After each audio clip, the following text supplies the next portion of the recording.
Sejak 7 Oktober lalu, konflik antara militan Palestina Hamas dan pasukan Israel makin memanas. Kepulan asap dan ledakan terlihat di beberapa titik di kota Gaza. Pagi, siang, malam, dampak serangan balik Israel. Kota Gaza luluh lantak. Serangan Israel menghancurkan sejumlah bangunan dan permukiman warga di jalur Gaza. Tentara Israel menyatakan telah menyerang lebih dari 1.000 sasaran di Gaza.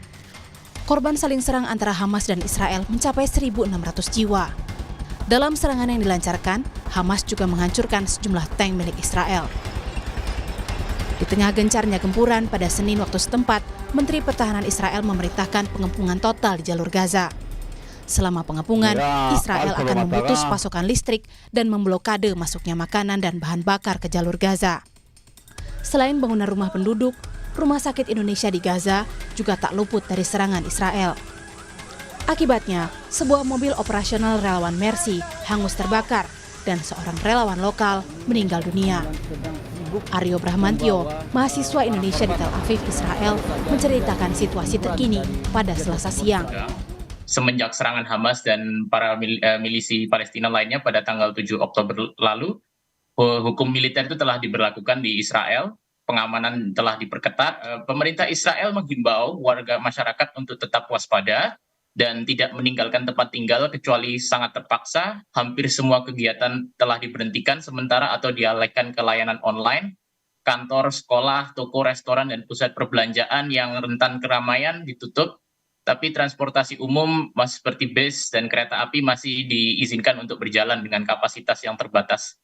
Untungnya supermarket dan toko-toko bahan makanan masih dibuka.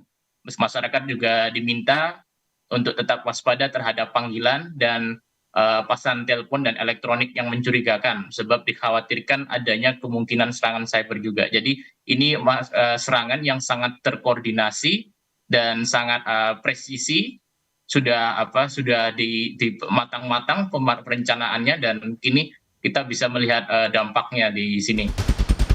Duta Besar Palestina untuk Indonesia, Al-Shun, Selasa siang menggelar pertemuan dengan duta-duta besar Arab di Kedutaan Palestina Jakarta.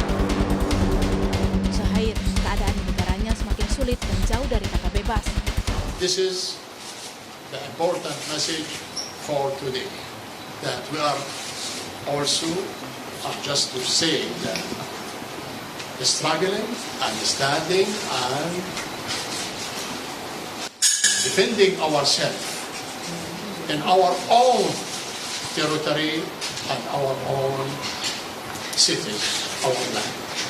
And we are having the right according to the international law. Hingga 9 Oktober malam, saling serang antara Hamas dan Israel telah merenggut lebih dari 1.600 jiwa dan melukai lebih dari 6.400 orang, baik dari Palestina maupun Israel.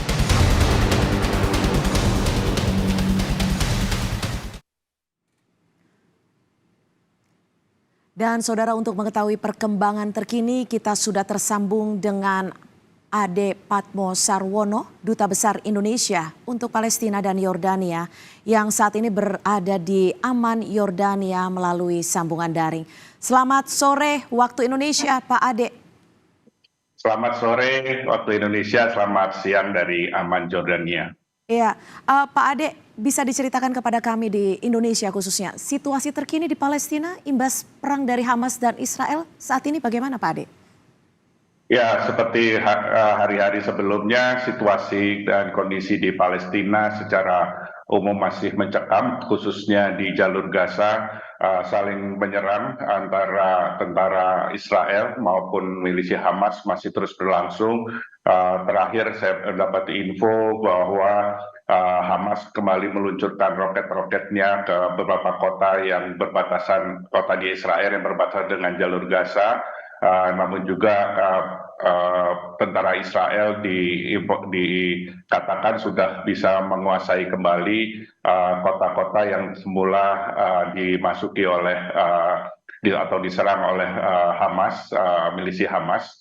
Namun tentunya saya tidak tahu bagaimana kebenarannya, namun yang jelas baku tembak masih berlangsung, serangan udara maupun roket dari Hamas.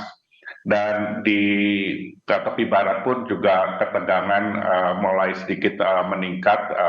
Tentara-tentara Israel melakukan penangkapan terhadap beberapa warga Palestina dan juga menimbulkan korban jiwa. Jadi secara keseluruhan bahwa situasi di Palestina baik di Gaza maupun di West Bank atau tepi barat ini masih tegang dan khususnya di Gaza mencekam. Situasi masih mencekam. Lalu Pak Dubes, bagaimana dengan kondisi warga negara Indonesia di wilayah konflik antara Hamas dan Israel ini saat ini? Yang kami bisa catat bahwa ada 10 WNI yang di jalur Gaza, 5 orang dewasa, 5 anak-anak. Sampai tadi pagi komunikasi kami dalam kondisi aman dan baik, dan mudah-mudahan tetap bisa menjaga keselamatannya, karena serangan udara dari Israel ini tidak hanya mensasar instalasi atau infrastruktur Hamas, tapi juga berbagai perumahan dan juga mendekat dengan penampungan pengungsi yang berada di Gaza. Dan rencananya ada 4 atau 5 satu keluarga dari WNI yang kemungkinan akan melakukan evakuasi. Kondisi mereka saat ini yang warga negara Indonesia di sini saat membutuhkan apa saat ini? Berdasarkan komunikasi yang sempat dilakukan oleh Pak Dubes sendiri. Ya, sejauh ini yang komunikasi yang kita lakukan,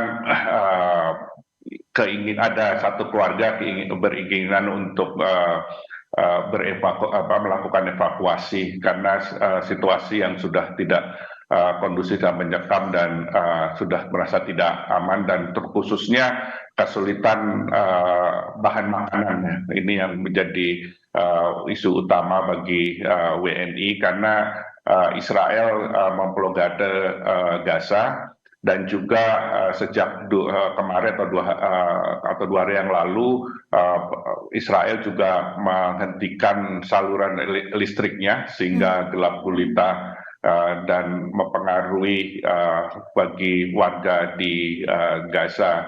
Tapi di sisi lain juga perbatasan dengan Gaza dengan Mesir ini juga masih ditutup karena kemarin juga terdampak kena sasaran serangan dari Israel. Jadi kondisi saat ini sangat sulit, tidak hanya bagi WNI tapi juga sebagai warga Palestina di Gaza. Ya, Pak Dubes, ini tadi Anda menyebutkan bahwa ada satu keluarga yang ingin dievakuasi. Saat ini apakah memungkinkan untuk pemerintah Indonesia membantu mengevakuasi WNI tersebut? Ya, kita berusaha memfasilitasi mereka untuk melakukan evakuasi, meskipun kita berkoordinasi dengan KBRI kita di Kairo, karena mengingat jalur Gaza tadi disampaikan berbatasan dengan Mesir. Satu-satunya akses yang bisa dilakukan adalah melalui Mesir. Kami di sini terus berkoordinasi baik dengan KBRI Kairo, Jakarta, dan juga keluarga yang ingin mengevakuasi. Namun seperti tadi saya sampaikan, perbatasan sampai ini masih tertutup. Baik.